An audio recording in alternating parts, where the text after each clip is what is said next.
It's one of my favorite jackets. I got it at Belk's online for like $30. My wife hates it. And That's why you love it. yeah, probably. And I remember the first time I wore it to school when I was still dean over at PCC, and I got so many compliments.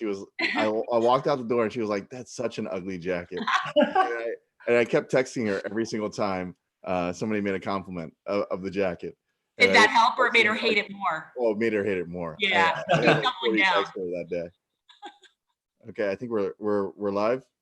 I believe we're live. So yeah, welcome to our brand new Congress town hall. We've got Albert Lee, Zina Spezakis. Did I pronounce that right? Spezakis? That's right. Yep. Jennifer Perelman and Nick Rubando. They're all running for Congress in 2020. All of them have a election coming up here. So we got them all together. We're going to talk about some of the things that matter most to you. While we're doing this, I want you guys watching at home, you all watching at home, to make sure you're commenting the questions that you most want to have answered below. In whatever form you're looking at this, whether you're looking at Twitter or YouTube, we've got people monitoring, making sure we're getting those questions in. So wherever you see this posted, go ahead and comment your question below and we'll try to get to them. I want to start with some introductions. First of all, why don't we start with Zina? Well, thanks for organizing this. This is great. It's good to see everybody again. My name is Zina Spezakis. I work in clean energy. I'm an environmental activist. Spent about 2 decades building and operating companies on Wall Street, actually. And now I'm running for Congress to solve all the inequalities that I've seen over my career. And that includes social, racial, environmental. My main motivation for running for Congress really is the climate crisis, the topic that a lot of establishment politicians just don't want to acknowledge or do anything about. And unfortunately, the laws of physics don't wait for anybody. And so I'm very grateful for the audience. I'm very grateful for my fellow candidates, because these folks also believe that we really need to solve these critical issues, and 2020 will be critical. Albert? Yes, my name is Albert Lee. I'm running to represent the people of the 3rd District of Oregon. Like Zina, I'm an endorsed candidate for brand new Congress, and like Jen and Nick here, we're all fighting for the working class. We're fighting for the people. Here's the thing, we talk about the climate emergency, we talk about the immense wealth gap, the endless wars that we have, but all of these things have one thing in common, and that's the money in politics.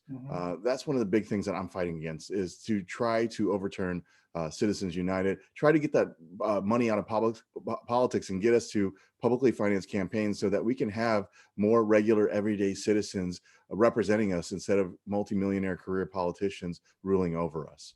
I'm going to leave it at that because we've got plenty to talk about throughout this, but it's great to see everybody. This is sort of a little mini reunion for us since we haven't seen each other in person, I guess, since November, and hopefully again after next November. Jen? Hi, I am Jen Perelman. I am running in Florida's 23rd district, which is in South Florida, including Broward and a little bit of Dade County. I am challenging Debbie Wasserman Schultz in the primary down here. And I agree with my Slate mates. I mean, this is all about justice. It's about justice in a big sense. I mean, criminal justice reform, environmental justice, social justice, economic justice. I mean, it just, the inequality gap has gotten to an untenable position. And the key thing to me is there are 3 critical things in a civilization that should never be for profit, and that's public education, healthcare, and corrections. And right now, all 3 of those for-profit industries are basically sucking the life out of our entire collective. So I think, in several areas that need reform, but the key issue is justice. So yeah, I feel the same way as they do. And finally, we've got Nick. Hey everyone.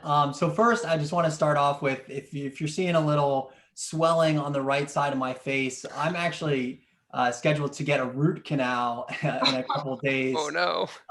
But I thought it was extremely important to be a part of this. And actually, I kind of, if the opportunity comes up, I want to share a little bit of my story because of the ringer that I've been put through with the insurance agency. And I think this is an all too common story that we hear all the time.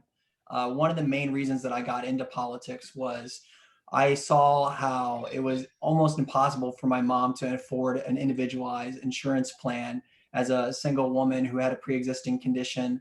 And that really spurred my interest in politics. I've wanted to ensure that healthcare is top of mind for our campaign. And, that's things that we're fighting for. We're fighting for healthcare as a human right and ensuring that we can really have a universal healthcare system. But like Albert and Zina and Jen touched on, I think that a lot of these issues, especially when it comes to healthcare, when it comes to the environment, these things are never going to change unless we get big money out of politics. And I think one of the things that really unites all of us is when we look at the people we're challenging and the people we're going up against. These are people who are taking hundreds of thousands of dollars from corporate interest groups. And the thing I love about Brand New Congress is that this is nominated by the people, we're standing up for the people, and we're advocating for the people, and we're only taking individual contributions. And, I think as we're going to continue to talk about, that's the movement. That's how we build the movement. And so I appreciate you all organizing this. I appreciate everyone watching who is a fan of what we're doing here and is supportive of the movement that we're continuing to build. So thank you. And I look forward to being on this town hall. Great. So let's get started with some viewer questions. We've already got a couple in, and this one's a bit of a doozy. So, but definitely one we've all been thinking about. Rodon Lincoln asks, what do you think about the hashtag #DemExit and hashtag #GreenEnter that's going on since Bernie endorsed Biden? Can I answer that? Go for it. Can I answer that? Okay. Speaking as somebody who comes from a closed primary state, because that is something, I don't think there's that many of us anymore. I think there's only a handful of closed primary states. So we're one of them in Oregon. Are you? Okay. Okay. So for people who are thinking about Dem exiting, I feel you, I hear you, but please do not do so. If you live in a closed primary state, please do not do so until after you have voted for down ballots, because we really need the help. So that's my 2 cents on Dem exit. I will add to that. So we also are a closed primary state here in Oregon. And if you are here in Oregon, specifically in the 3rd district, I ask you, if you are an independent or a Republican, you really want a choice for who is representing you, to go ahead and register as a Democrat before April 28th, so that you can join us in the May 19th primary and have that opportunity. But it goes a little deeper. What we have right now is a 2-party duopoly. I understand and I appreciate the move, the want to bring up a 3rd party, but the reality is a 3rd party is just not going to work. I think Joshua Collins put it out a couple of days ago, and it was really kind of right on point. He was like, this whole system sucks. I know what I'm going to do. Let's break up and form a new party that's going to coalesce everything. And that's just not the reality.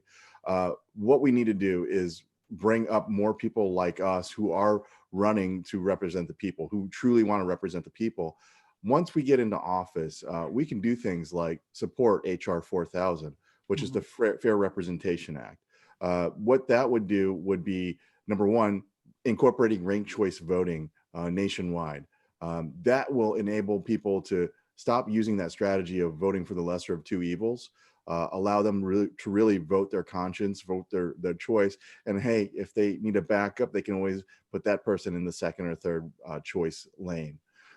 So ranked choice voting. Also, I think if you take a look at HR 4000, another thing that it does is, instead of having single member districts, having multiple member districts. So for instance, here in the 3rd district of Oregon, we're about 80% Dems. That means 20% of the folks aren't. They're conservative, they're independent, and they're simply not being represented because, it's always the Dem that's going to win. Conversely, in the 2nd district, it's exactly the opposite. It's 80% Republican. So the 20% of folks that aren't being represented. So I think that if you take a look at HR 4000, that's a good move to help bring about enlarging 3rd parties and having more opportunity and options. Yeah, I think Albert and Jen bring up a good point. Again, also in Ohio, if you're voting in the Democratic primary, you have to pull a Democratic ballot. So you have to say that you are a Democrat. But I think the larger issue is that, if you're not super inspired by who's at the top of the ticket, find a down ballot race that you are inspired by, because that's how we're going to continue this movement. I know so many people who have been in our district that are huge Bernie fans and were devastated, but then turn to our campaign because they're like, all right, you are going to now carry the torch. You're going to carry the banner. And that's amazing on a congressional level, but even, look at some people running for state representatives or state senate, or there's really great candidates that are running for state Supreme Court.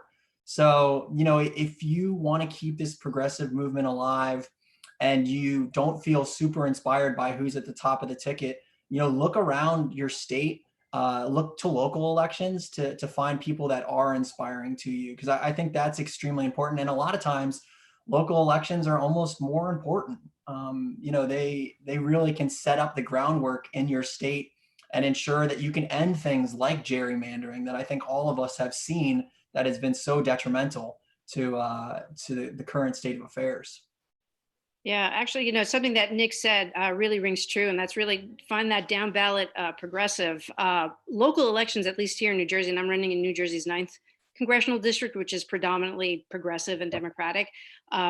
Sure, we were very disappointed when Bernie dropped out. I mean, I think I was depressed for an entire day. But if you find a progressive that's in your district that you really believe in, and you get them elected at the local level, at the state level, there's an enormous amount of power that happens at state government that affects federal elections. So you just don't want a president and a Congress that's progressive. You want state and local, folks that are progressive. And it's funny about the, going to the Greens. The Green Party had sort of very briefly approached my campaign about switching over, quite honestly. And I said, I'm going to I see too many progressives in the Democratic movement right now who are trying to take back the soul of the Democratic Party for me to abandon them. And I won't now. I'm not going to tell anybody how to vote, but at least here in New Jersey, we're trying to get as many delegates for Bernie Sanders as we possibly can. So please, I'm not telling you what to do in November, but at least on July 7th here in New Jersey, please vote progressive under the slogan, "Not me, yes." Not naming names. Yeah, not naming names. It's good answers. I think since 2016, things have gotten different, and that's definitely changed the political landscape. What are some changes that you've seen in your district, and what are changes that you would like to see? Yeah, I mean, I think that people definitely, since Bernie Sanders started running in 2016, I think people are much more open to a lot of these progressive ideals. Even people that aren't, wouldn't consider themselves progressive or don't like that label, but really really feel attuned to a thing like Medicare for all. I've spoken to a lot of people who say that, maybe healthcare shouldn't be tied to someone's job. And, but when I talk to them, they're like, oh, no, I'm not progressive. And, my district's a little different than a lot of people in brand new Congress. I'm actually running against a Republican incumbent. So, we're not a very traditionally progressive district, but we do have a lot of working class individuals, people who would really, really benefit from a lot of the policies that I know that we all believe in. And, I've just seen a lot of people who have really come around to these ideas and have started to embrace these ideas, even if they don't consider themselves progressive. So I think that that's really, really interesting and really appreciative that these ideas that were seen as fringe have now become a lot more mainstream. Yeah, I mean, I think that everywhere we're seeing people becoming or actually realizing and getting more engaged in politics. After having this president, people see that there are serious issues that need to be addressed, that your vote matters. I think additionally, when you look at the general strategy, I know Jen and I we're trying to make blue districts bluer, right? And so there's a hierarchy, number one, the presidency, number two, flip the Senate, number three, make red districts like Nick's blue. And then for folks like Jen and I, we, make blue districts bluer. And for us, that's a harder sell for some people because they're more concerned about those bigger issues. But what my argument is that, it's two sides of the same coin in a lot of cases, because we have a lot of entrenched incumbents who have been there for 20, 30, 40 years, who are playing a game and that doesn't really, that impacts us, that doesn't really, they don't take us into consideration, they don't take into the consideration the struggles of regular everyday folks. And I think people are seeing that. People are coming to light and realizing that this government and the system isn't working for them. Yeah, I agree. I think that obviously Bernie is the person who brought a lot of these things in the forefront. They're definitely not novel ideas. They're not even that radical. They're not left. It's funny that we're referred to as the left. We're really not that left. But these things that now more people are talking about, and I do think that this pandemic is even causing that to be more of the discussion. And I feel like we have such an opportunity now to really control content in a way that we weren't really able to seize on before. And now more people are realizing that this system is like this house of cards, that it might have looked okay, but it's really that when you're that weak in terms of your infrastructure, your everything is predatory capitalism. When you have a civilization that is really that weak, yeah, something like this is going to hit it extra hard. We are absolutely going to be in the worst possible case for dealing with a pandemic based on all of these profit systems that we have set up. So I think that, yeah, it's one thing that Bernie has brought it up to the current, but I think we are now seeing it escalated in a way that we can really take advantage of. And I mean, adding to that, frankly, there is no social safety net here in the United States, at least not for working families. Billion revenue companies have access to capital and funding that, a mom and pop shop won't have. And I saw it really starkly this week when the PPP was a complete disaster. And one of the reasons it was a complete disaster and all these sort of, multi-million-dollar companies had gotten a lot of this funding was because both the Democrats and the Republicans agreed to pay the banks a commission on the size of the loan. So of course they're going to act and put the big companies out ahead of like the mom and pop shops. The incentive structures are completely screwed up. They're completely backwards. It should have been a one-time fee system or something to disincent these banks from giving these really large loans because they're a function of how big the company is or how big their payroll is. What we've seen, at least in my district, is the establishment they've gone silent. You don't hear from them. They're not having these online town halls. Maybe once in a while they'll have a telephone town hall, but nothing. When we phone into the district, it's remarkable the effect of what we hear on the phones. But I think at least in our district, they've gone silent. I'm not sure they can't provide any solutions that will help people, and we have no social safety net, unfortunately, in this country. And you know what, Zina, you're kind of hitting some things right there. I mean, the banks are incentivized in a certain way. The banks are paying they're paying both sides of the aisle, right? We have a pay for play system here. We have basically bribery, right? This is why we have a Congress that doesn't work for regular everyday people. They're more concerned about the top. So again, we need to look at having more folks step up. I mean, this is tough. I know it's tough on all of you. I know it's tough on me.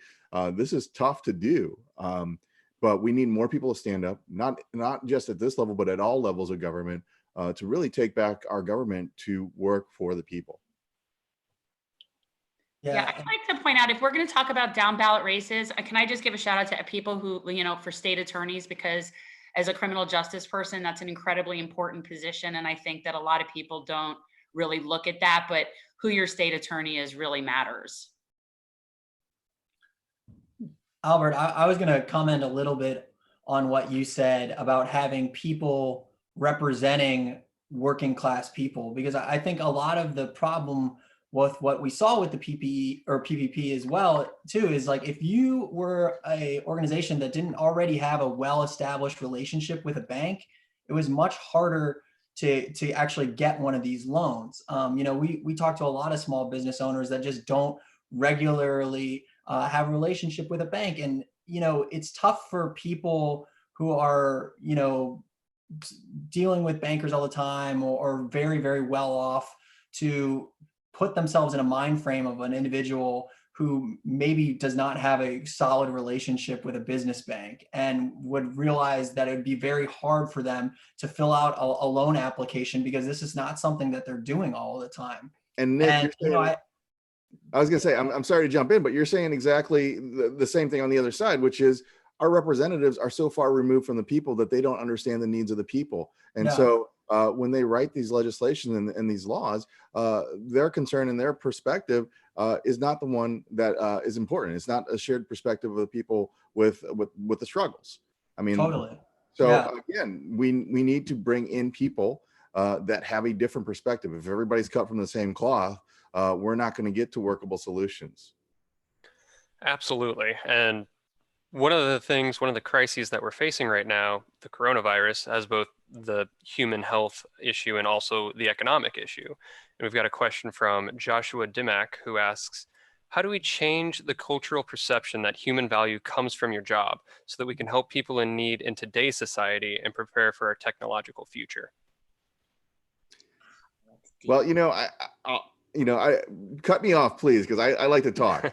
But I think that one of the things that this COVID crisis is demonstrating is, number one, we've been able to transform a lot of our workforce to working from home. And I think that I remember when I used to live on the East Coast, you went in to work before the boss and you left after the boss. So you were in from 7:30 or 8 o'clock till 7:30 or 8 o'clock at night, just to prove that you're working. And you spend half the time screwing around. The reality is, this idea, this work ethic, we can reduce the amount of work we can do. I mean, in other countries, like in France, they're talking about 30-hour work weeks. We can start looking at things like that, because I think that we are taking and locking people and basically taking them away from their family and lives for no good reason, and not for any kind of efficiency. I agree. I think that I was talking about this with somebody on a phone bank that I was doing, this man I ended up talking to. And it's this concept of, we don't have peace, right? Like, everybody is just working to struggle, to live, to struggle. Like, there's no just real peace, except for people that are at the very, very top of the food chain. Everyone else they don't have time to worry about like things that they want to do or be inspired. Not to mention that we were talking about the tie between healthcare and employment. So the amount of people that don't do things that are innovative and don't do their own, follow their dreams, there's a lot of stifled people. Right. And it's just, that is not peace. So when you have people that are just not able to thrive because all they're doing is living to survive, we can do infinitely better than that. There's no need for it to be that way. We can do better. Yeah, I agree with everything you said, Jen. It's kind of funny. You've got all these, governors who, some of them want to open up the economy and some of them don't want to open up the economy. We can't forget that the sort of top 1%, that top 0.1%, their wealth is a function of how hard we work. Okay, so, your health be damned. My stock market portfolio is tanking. I need to open up this economy. Well, they're in for a bit of a shock, because quite frankly, we're not going back to business as usual. I honestly, I don't have any data to point to that, but my gut just tells me that people have figured out a way to commute from home. They have figured out a way to, not buy as many things as they may have when they, drove to shopping malls. I think life has changed. It's a little bit, it's almost like a little bit of a proxy of what what the potential of AI has to get, to do away with sort of your traditional jobs. We're kind of seeing, this is sort of the canary in the coal mine for what's happening. And it is despicable, as far as I'm concerned, it is despicable to try to open up an economy and think that a 2 to 3% mortality rate is the cost of your wealth. It's ridiculous. What kind of a society are we if that's acceptable? That's the question. I think it's also important to kind of, to the language actually in the question, how do we not gain so much value from our specific job or job title, you know, the term essential workers is so important right now, because we're seeing really who is essential to keeping this economy going. And it's people that normally wouldn't be looked at as like, oh, that's a really amazing job. You know, these are grocery store clerks or people who work in the restaurant industry or delivering food. And a lot of people who aren't essential Billionaires. are, you know, jobs that one would think are really, really important to the economy. But in actuality, it's like, oh, we really don't need this, you know, brand experience advisor. You know, they can actually take a little time off and work from home. But if you're actually doing the hard work of working at a factory that produces food, or you know, or a farmer, these are traditionally occupations that unfortunately have been looked down upon. But right now, when we're coming to this crisis, we realize like, no, these are the most important people that we have in this country. Yeah, and you can add teachers to that as well. Yeah, of course. Yeah. I mean, you know, our teachers are doing some incredible work right now, and we're getting to see some of that firsthand with this work from home. But one of the things I wanted to say was that this COVID crisis has demonstrated a lot of things and brought to light a lot of things. Number one, we need a universal healthcare plan to cover all of us. And, you know, you can tie that into people and the type of work that they're doing, right? We don't have as much innovation. We don't have people following their dreams because they're tied to a job for employment and for that health insurance. Now, if we had a single payer universal health insurance that wasn't tied to your employer, how many people would still be doing the same paper pushing that they're doing, not because they love it, but because it's the job that provides them the security that they need? We need to, you know, rebuild our social safety net. We need to, you know, have that universal health care. And here's the other thing. COVID has demonstrated some of the things that we said we could not do when it came to our climate. The pollution has dropped significantly because we worked all in concert to not pollute. Now, that wasn't our choice. It was because of the virus, but it demonstrates that if you have the will or a pandemic, you can make things happen when it comes to taking care of and curing the crisis or the environment. Speaking of the climate, we've got a question from Sunrise Movement, Morris County. They ask, climate change is the biggest crisis humanity has ever faced. What is your plan to slow climate change and ensure a livable future for everyone? I will jump in to that. Thank you, Morris County. They're here in New Jersey. There's a lot. So let me just, before I sort of jump into the top three things that I would consider, we have, somebody who works in clean tech, I can assure you we have the majority of the technology we need to start aggressively addressing greenhouse gas emissions. We have it. We have lacked the political will and a little bit more of R&D to get us to 100% of where we need to get to. Number one. That's number two. We still pay the fossil fuel industry hundreds of millions of dollars in, hundreds of billions of dollars in financial subsidies, whether it's in the form of loan guarantees, tax incentives, whatever. A 200-year-old industry no longer requires financial incentives to survive. And the thing those financial incentives do is, if you look at it from an economic value, it makes a lot of their present projects and future drilling projects economic. Without those subsidies, a lot of these projects would just simply, the stuff would stay in the ground.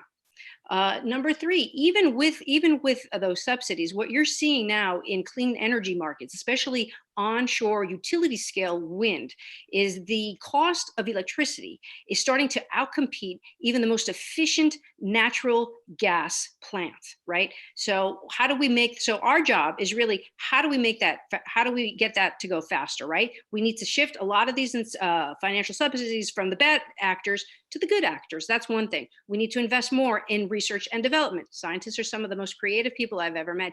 And then, I could talk all night about it, but the last thing I would do is hold the executives who knowingly funded disinformation campaigns liable. I would. I'm not a lawyer, but if somebody is killing the planet that my children need to survive, I'm going to go after them. I think we all should. We should be very angry about that. criminally and civilly liable for 40, 50 years of lies.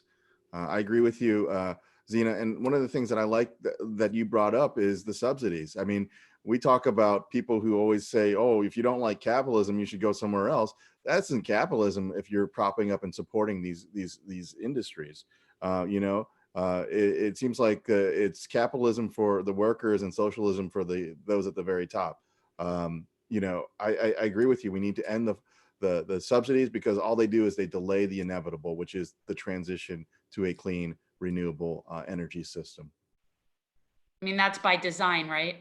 I mean, isn't that sort of the point of why they're doing that? I mean, it's not that they don't know better. They know better. They're just going to siphon as much money out of the system they can before we can force their hand to switch over. But, I live in what's called the Sunshine State, and yet we don't have a solar initiative here that's worth anything. We don't build public buildings with solar panels. We don't worry about that the ocean is going to have us underwater in a few years. We don't worry about that. We just keep building things and on top of porous limestone, and we're just hoping for the best that there'll be fresh water for everybody in a few years. And we're also dredging out the mangroves and the sea grapes, which is what actually cleanses the estuaries. And they're doing one for 100-boat yacht marina right in Fort Lauderdale. They're dredging out all the sea grapes and the mangroves. So, there are so many things that everybody in their own state, in their own environment, know what's critical, what we need to be doing, and we know why we're not doing them. So I think that there's no shortage of good policies. There's no shortage of ways to switch over. I mean, whether it's Green New Deal, whether it's just some parts of it, the fact that we have a horrible infrastructure that needs to be completely overhauled. We don't have mass transit. I mean, there's so many things that need to be done. And the key is there's no shortage of ideas. It's a matter of getting the money out, like we said in the beginning, and actually having the incentive be to do that. It's, all of us with kids, it's amazing that people don't understand this. You praise the good behavior, you don't reward bad behavior. And yet we are giving subsidies in our state. It's Big Sugar. Big Sugar gets all these subsidies to basically pollute, toxify Lake Okeechobee, which is our water source. They can stop the water from cleansing itself because they own the land and they don't let it flow naturally through the Everglades. I mean, and we're giving them extra money to do this instead of charging them fees for the impact on the environment. So it's all the priorities. That's what it's about, is priorities.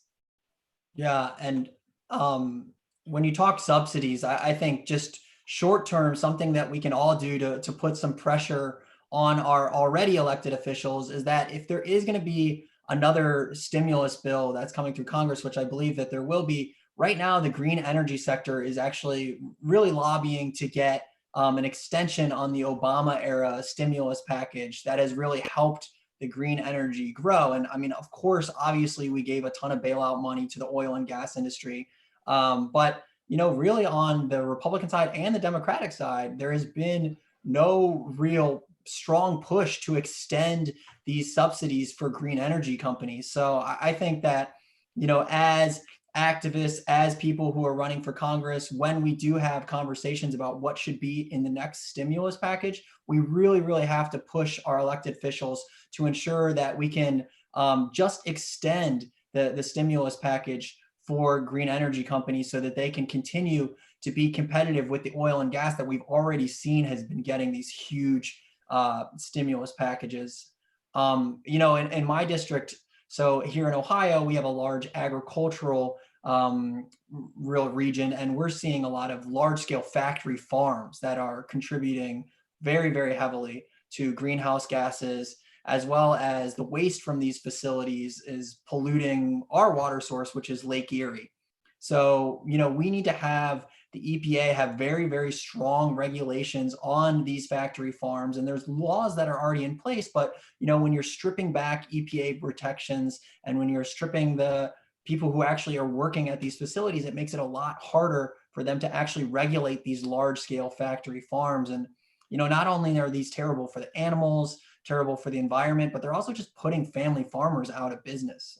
We've seen increases in 25% of family farm bankruptcies in our district and across the country. And it's because of these large scale factory farms that are really, really polluting this country. Yeah, we definitely need to disincentivize the factory farms and put in supports and incentivize the small family farms again, right? I mean, that's Mhm. around the country. Yeah. Yeah, I mean, we see it a lot in our district, but it's everywhere. Family farm bankruptcies are on the rise everywhere, and it's extremely sad to see. All right, so we've got another question from Emily in Ohio.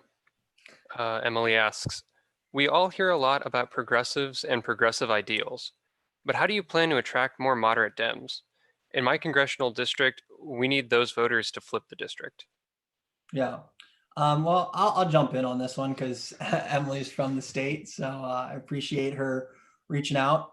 And yeah, I mean, I think it's extremely important to just educate people on some of the progressive ideals. So, we've held a lot of town halls, and I don't start off by saying like, "Hey, I'm for Medicare for all, and this is why you all should be for Medicare for all." I start off and say, "Hey, can someone tell me a story about how they've really struggled with their health insurance company?" And obviously every hand in the place rises. And we start talking about how health insurance and the structure of our health insurance, and how it's tied to our employment, and how people are every day are struggling with the current for-profit healthcare system. And then, once we start to kind of build that groundwork, and then we talk about, hey, there is another way. There is a way that we could all be under one roof, that every doctor would be, you could go to any doctor you wanted to insure, because they're all in, it's a single payer system. And then when you sort of, educate people and talk to people maybe through a different lens, and really bring in their experiences, people kind of come to these progressive ideals naturally. I think that Fox News and right-wing media has done a lot of work to demonize the Green New Deal and Medicare for all, and sometimes I know in a district like mine, people just, they hear Green New Deal and they're automatically turned off. They're like, oh, that's going to be against the farmers. And so you just have to really talk to them and educate them and say, hey, this is why this would really help a district like ours. We have an amazing potential for wind energy, which Zina was talking about, that we're not utilizing. We're utilizing less than 1% of our potential wind energy in this state. And places that do have wind farms are getting millions of dollars in tax revenue that's going to their schools. And this could be duplicated all throughout our district. And so, when you really try to like educate people on what are actually in these policies, I think that a lot of moderate voters tend to really enjoy what we're talking about here. I think we can kind of get caught up in labels, as opposed to what is actually in these policies, because the substance of the policies is very very, very accommodating, and I think people really, really enjoy that when you tell them about it. Yeah, I that's mean, true. I mean, there's benefits for the people is the goal of this, right? For everyone, right? Mhm. Yeah, Exactly. I found the same thing. I find that, and I say the same thing, like the labels are not important. And I go to Republican club meetings from time to time, because depending on who their speaker is, and, sometimes it's interesting. And I have found actually some significant common ground. I met the head of one of our local Republican clubs at a protest against the drilling in the Everglades that we were having down here. And the biggest thing that we have in common with a lot of people that are more moderate is they still recognize the problem of the corruption and the systemic rot of the people that have been sitting there, like we talked about before, for so many years. And I think that for a lot of these people, and in my district, like Albert said, is blue, but it's not as blue as we would like it to be. A lot of those people still recognize the flawed problem with the corruption, and they do want to get people in there that aren't on the payroll. And it isn't so much even about, policy, as if they trust you. And if people feel like you're looking out for their best interest, it's easy for them to think of, okay, well, this is someone I trust. And I think that goes a long way. Even with people that are moderates, they're still sick. They could still be sick of looking at the same person that's been sitting there and not helping them for years. Yeah, I mean, Jen, you hit the nail on the head. Even with our district, I mean, our incumbent has been in there since the 1990s. He's taken over $1 million just in corporate donations from big pharma. I mean, New Jersey is a big pharma state, and health insurance. And, we do canvassing, and the biggest thing we hear out there is like his support may be a mile wide, but it's an inch deep. Exactly. And people really do want to see a change. And I think this, COVID, at first we were like upset about COVID, with the campaign and all that. But I think what COVID has done, I think for a lot of our campaigns, is really just, it's shown the cracks in the system. And we've got how many people have lost their jobs in the last 3 weeks? 22 million.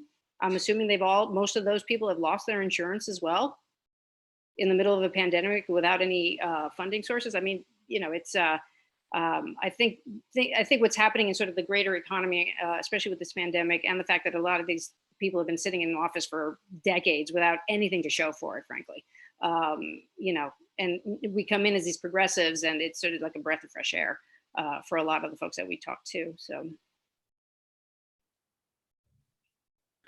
Speaking of policies that are popular but still not being pushed, the majority of exit polls for the Dem primary seem to show that most people are in fact in favor of Medicare for all, yet the Medicare for all candidate didn't win.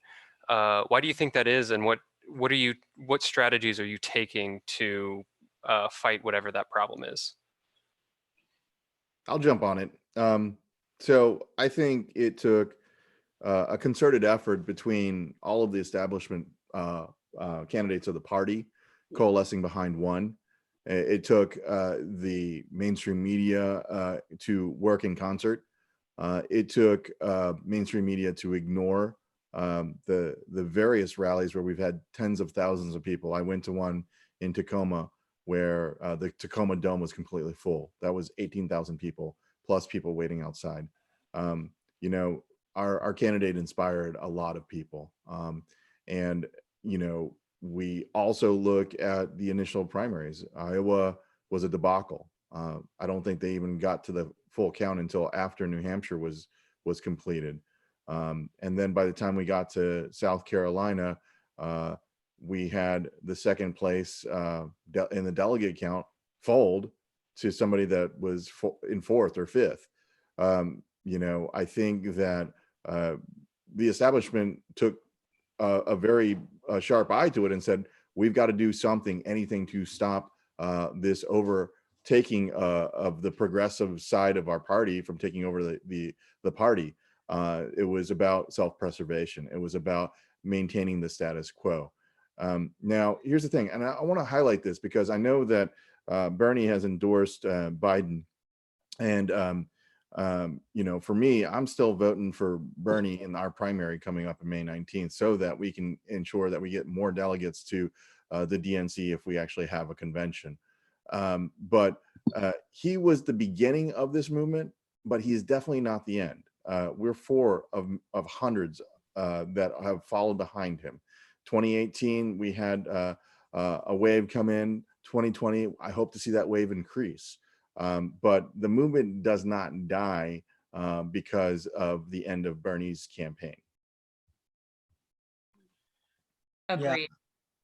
Yeah. I also think that, a lot of, and I think we've talked about this as well, is the COVID-19 problem has really highlighted the problems that already existed. And I think a lot of people were like, oh yeah, Medicare for all makes sense, but it's not an immediate issue. I mean, I think a lot of people were like, I have a job, I have healthcare insurance, I'm scared of really making a big change. Of course, I like this idea, but maybe I don't want to jump on this huge change that is going to happen. But I think what we're seeing now is that a lot of people are put into a position where, like Zina was saying, 22 million individuals have lost their job and then lost their health insurance. And I think we're all starting to understand, like, having your health insurance tied to your occupation is not the best thing. I mean, it's not the way that our health systems should run.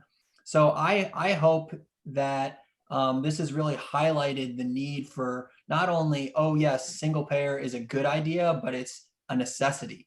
I think for a lot of people, they've said, it's a good idea, but it doesn't have to happen right now. It doesn't have to happen right away. But I hope that this issue has really showed everyone that, no, it's a great idea. And yes, it has to help. It has to happen right now. I mean, I want to add to what I completely agree with what everyone's saying, especially Albert. I won't talk about what happened during the primary, but let's face it, guys, we represent an existential threat to their to the trough. Frankly, I mean, you've got a cycle of why should lobbyists from Citibank be writing legislation that is whose goal is to regulate themselves. And you see this sort of revolving door in DC. I mean, you get millions of dollars from these corporate PACs, and it's very hard to resist that money. And I'm sure all my Slate mates here can agree. It's very hard to run a campaign if you're not taking corporate donations. I mean, you really have to be dedicated. And the fact that Bernie Sanders, stood up and in a debate said, "Just watch those commercials. It's going to be big pharma. They don't want us here." That's what we're fighting. We're fighting what has traditionally been the invisible puppet master, but what we're doing is putting a spotlight on it, and they don't want that, because there go profits. There goes their form of socialism. Frankly, capitalism scares. I just wanted to add, we were talking about, so if the big polls are showing everybody's wanting single payer healthcare, but how come Joe Biden is the supposed front runner? And I'm going to add to what Albert was even saying, because, when people are saying, okay, well, the youth are for Bernie, but they didn't actually come out and vote for him. That's not true. If you're going out to vote and your precinct has 3 voting machines and the other precincts have 100 voting machines, and you can't afford to stand there for 3 to 8 hours, okay, that doesn't mean you didn't show up to vote. So this, to me, the direction that this is in is nothing short of just cheating. Whether it's the media taking over the narrative, which we know who they work for, and creating this image of somebody being electable when they can't even put a sentence together. I mean, this is a fabricated situation that has been shoved down our throats, and more people are realizing it. And so I do think that everybody that we're saying they support Medicare for all. Of course they do. And those same people probably would be there supporting Bernie, if not for all of these other things converging against the movement. And so the number to me is sort of a fallacy. And there's another thing that you brought up that, again, the COVID crisis has come and brought to light. Here in our state, we're the first to have a vote by mail system. And quite frankly, if we had a nationwide vote by mail, preferably a ranked choice vote by mail system, we could see some considerable change. Because you're right, they want to say that the youth are checked out, but they don't realize the youth, have to have these jobs that don't pay as much, that that they have to report to. They can't just take the day off to go vote. Right? No, that's all disenfranchised, right? So Absolutely. And those are the polling places that have the least amount of resources. Mm-hmm. So they're going to have the least amount of voters, whether or not that was by choice. Mm-hmm. And so it's all part of the same problem. It's not a legitimate number to say. That's why, to me, it's, well, he just didn't do it, and I refuse to accept that. Well, I mean, it's the same thing. I mean, the combination of voter disenfranchisement and voter suppression. I mean, We've got majority minority states in the Deep South that still have white rule, and it's because of the combination of both voter suppression and voter disenfranchisement. If we had a nationwide vote by mail system here in Oregon, like I said, you get your ballot in the mail, you get a booklet that tells you about the different referendums, about the candidates. You can take 2 weeks to take a look and peruse it. A lot of us get together before COVID, would get together at a pub or a coffee shop and discuss things, and actually discuss things as we make our votes. And then postage paid, put it in the mail. If you don't feel the mail is safe, you can drop it off at a ballot box. If you don't feel that the ballot box is safe, you can drop it off at the election office itself. After they receive your vote, you get a text or an email, whichever is your choice, to say that we've received your vote. Then you get another text when they've actually counted a vote. And guess what? It's a paper ballot. So that means there's actual hard receipts. I think that we need to go back to a nationwide ranked choice, vote by mail on paper, no more Diebold machines. You know what the shenanigans are with that. And then you will see. But again, that is not what the establishment, that's not what the status quo want. They want the control. They want to make sure that they know how things are going to be settled. They don't want the change that the people want. You talked a little bit about the youth vote. This question comes to us from someone who's concerned about student loan debt. What can be done about student loan debt, considering there are no jobs right now as a result of COVID? Cancel it. Yeah, My no, favorite seriously. answer. Yeah, I think, quite frankly, again, there is a silver lining to this whole pandemic, and I think that this is a genuine time that we can do a jubilee.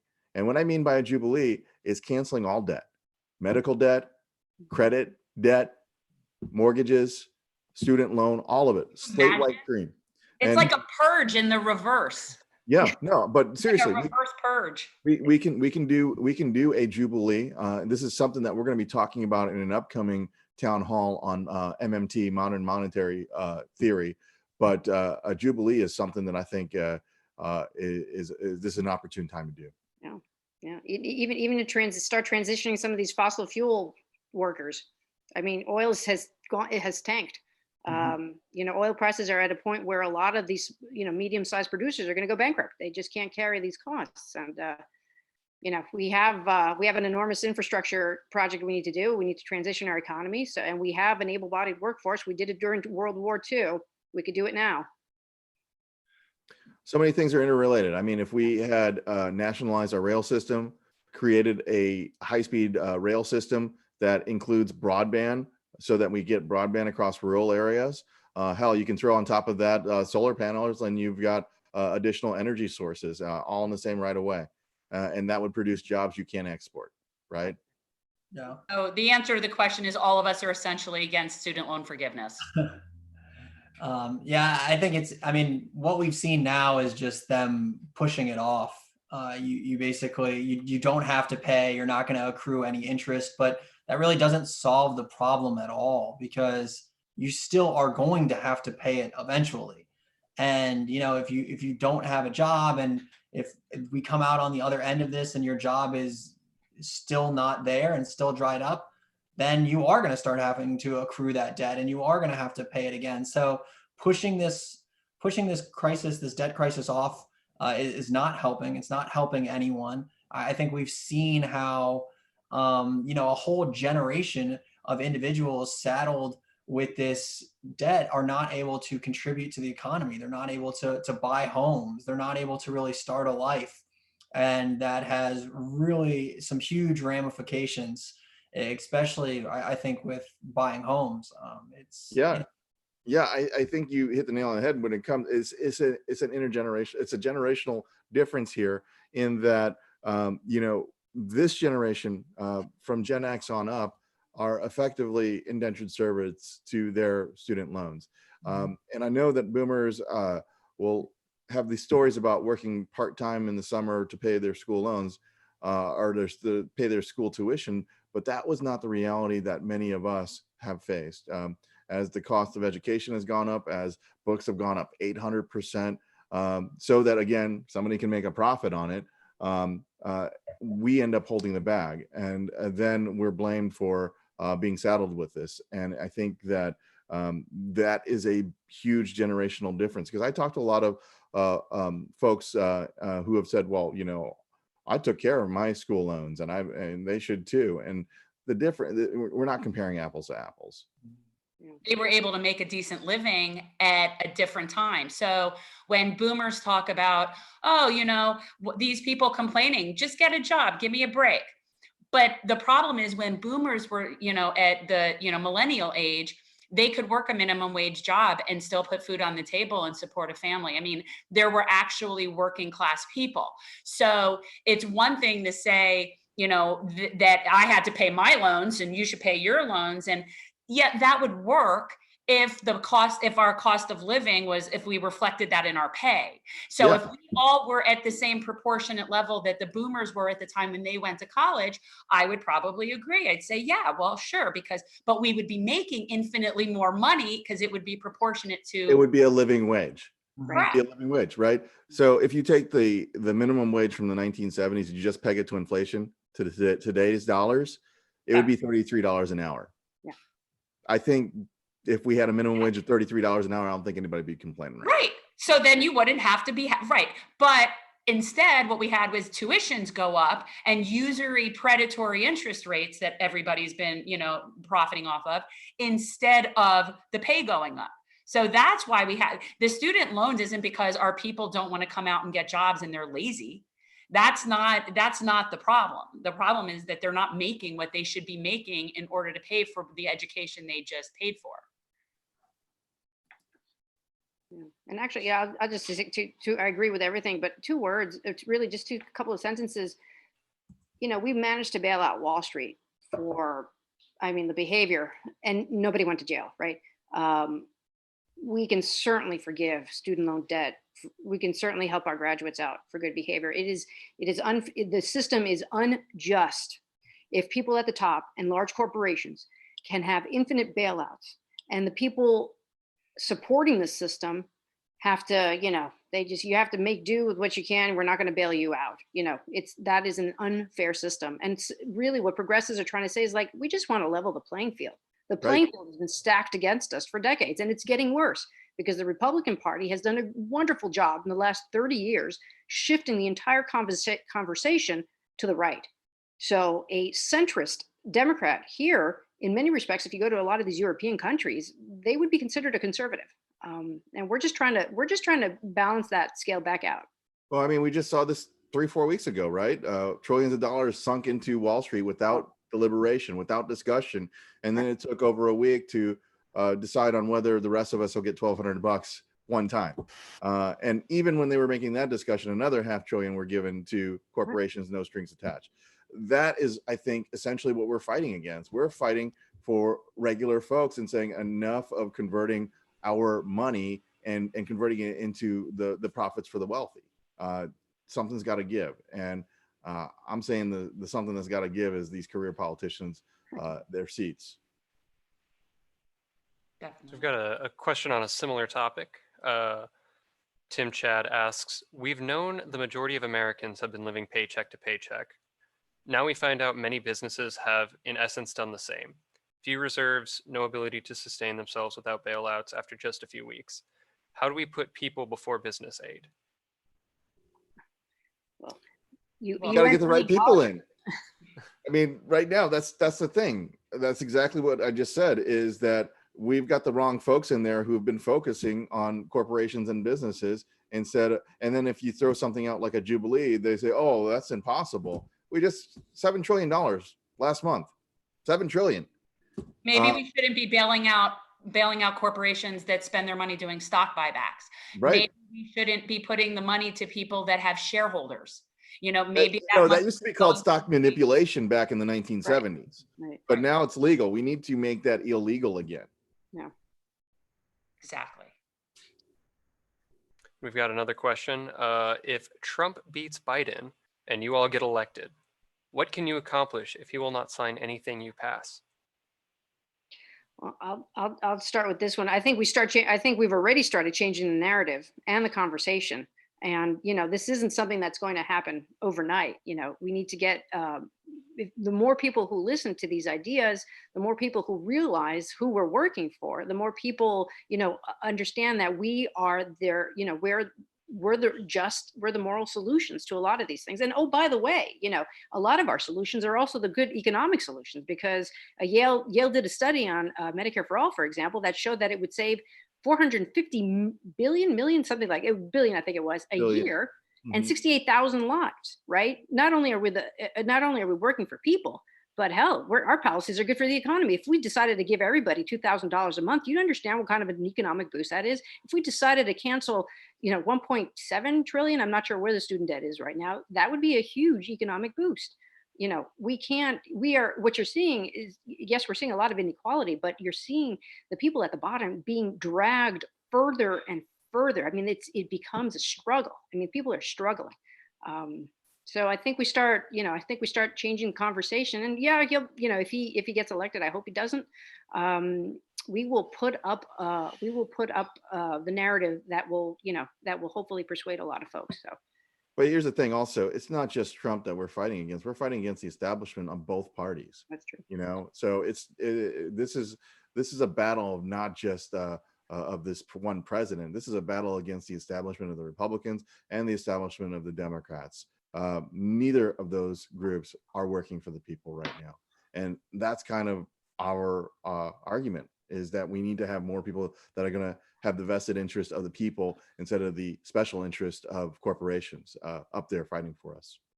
I think it's also important to point out when somebody says, what can you pass if Trump's not going to sign anything into law? So, what's the point? But, and like Zina said, this is something that's going to take a few cycles. Like, it's not something that's going to happen quickly, but the end result is that if there are not consumers that can consume products, capitalism will implode on itself.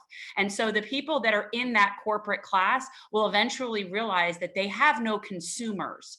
So these things have to work together. And at some point, the people at the top are going to they can't build their moats wide enough at some point. And so basically this is going to have to be real. I mean, they'll realize it's in their best interest too, if people have actual income. Yeah, I agree with all of that. And I think it's, no matter who wins, it's extremely important to keep pushing for these progressive policy platforms. But I do think that this is a very important question. And, maybe this is not a popular opinion, but I do think that this is why Bernie Sanders ultimately endorsed Joe Biden, because I think, and I've listened to, many interviews to him to kind of get an idea of what he was thinking when he was doing this. But, I think he understands that if we want to push for progressive policy platforms, it will be easier if Joe Biden is the president. I think that, and again, this might not be a popular opinion, and I'm not saying that you have to go out and call and knock on doors and work for Joe Biden. But I do think that it is important that if you are wanting to see progressive ideals like ours champion the day, work for a down ballot Democrat and work to ensure that they can get elected. But I think we do have to realize that it will be easier to push for a $15 minimum wage or, stronger environmental protections if Joe Biden is president over Donald Trump. And again, that might not be the most popular opinion right now, but I think it is extremely important to kind of talk about that. I agree with that. We're very much in a hostage situation between bad and worse when it comes to establishment Democrats versus Republicans, which leads us to our next question. Would any of you support Nancy Pelosi for Speaker? Is she a good House Speaker? It's funny that somebody asked about Nancy Pelosi, and I don't know how many people saw the clip of her on Twitter going through her very fancy Sub-Zero freezer drawer and showing off an assortment of gourmet ice creams while we have mile-long food lines of people that can't afford to eat. So to me, the House of Representatives is the people's house. That means it is supposed to be the closest to us. It's supposed to be us. And when you have someone that is that completely out of touch with what everybody else is going through, and at a level that it's really offensive. No, I do not think that should be the person that is the primary speaker of the people's house. So no, I don't think that.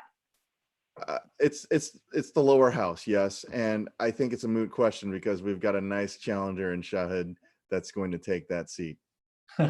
Let's hope. Yeah, I think Jen makes an extremely important point, and I think we've touched on this over and over again in this.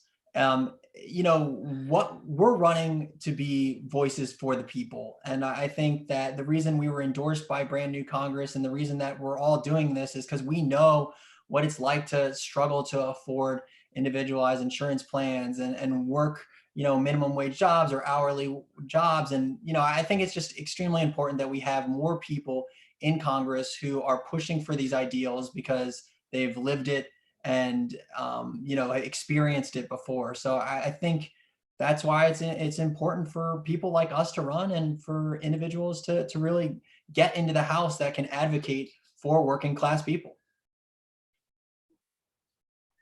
Well, I think that's going to do it for us. I want to give you each a chance to give a closing statement and talk about your race. So I want to start again with Zina. Zina, you're on mute.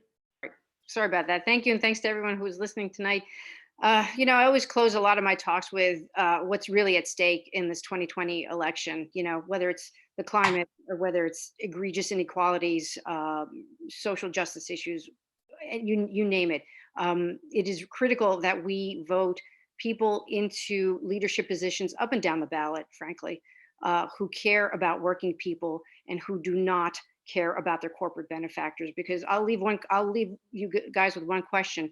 If somebody's taking millions of dollars from corporations, who do you think they're really working for? And anybody in NJ, please vote for me in NJ9. Thanks. Albert? Yes, I mean, so we're all running for the House of Representatives, and I think that's exactly it. We need representatives that are going to represent the people. So here in our state, we have 7 representatives. That's 2 senators and 5 representatives. 100% of them are multimillionaires. 100% of them are over the age of 62. 100% of them are property owners. 100% of them are part of the 1%. And I think that is just not representative of a state where 44% of us are renters, less than 1.4% of us are millionaires, and a good 75% of us are below the age of 62, and a good quarter of us are not white. Here in our state, we've had 64 representatives. Only 1 has been an immigrant, and only 1 has been non-white, and that was the same person.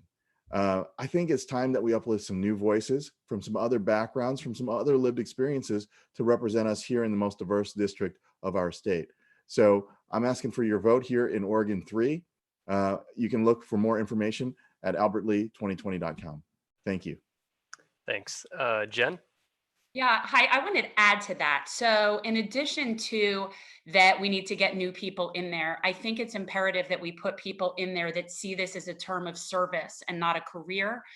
And that to me it's almost as important as not taking corporate money, because if somebody is looking out for their career interests and what they need to play and how they need to play a game in order for them to get ahead, then, that's also detracting from representing regular people. But we are definitely a service campaign. I encourage everybody to do acts of service as part of their campaign as best as you can. And I would love to ask people to go to the website and sign up to phone bank for us, because that is something we definitely need right now, especially since we cannot canvass. And yeah, I just thank you so much, you guys, for putting this together, Albert and his team and people and Sam. And I really appreciate the opportunity. Great. And Nick? Great. Yeah. First of all, thank you all for being a part of this, everyone who's watching and sending in questions. Every time I do one of these town halls, I'm struck by the level of engagement that people have. I think that right now, everyone is really paying attention because they realize how important this election is. And, a state like Ohio, no Republican has actually ever won the presidency without first winning Ohio. So this is an extremely important state. We've got a district that we know we can flip blue. And I think that, like we talked about, if we push for progressive ideals in a pivot district like this, and we're able to win in a not, traditionally blue area, people are really going to understand, like, oh, this isn't just a movement for the coast. This is a movement everywhere. And that everyone in America believes in these ideals, and these are important, and we're advocating for working class people everywhere. So, we're running in Ohio's 5th district. We actually have a primary on April 28th. It's all mail-in. We feel very confident about our primary, and we look forward to taking on our Republican incumbent in November. If you're interested in our campaign, if you want to help out, check out Nick Rubando.com.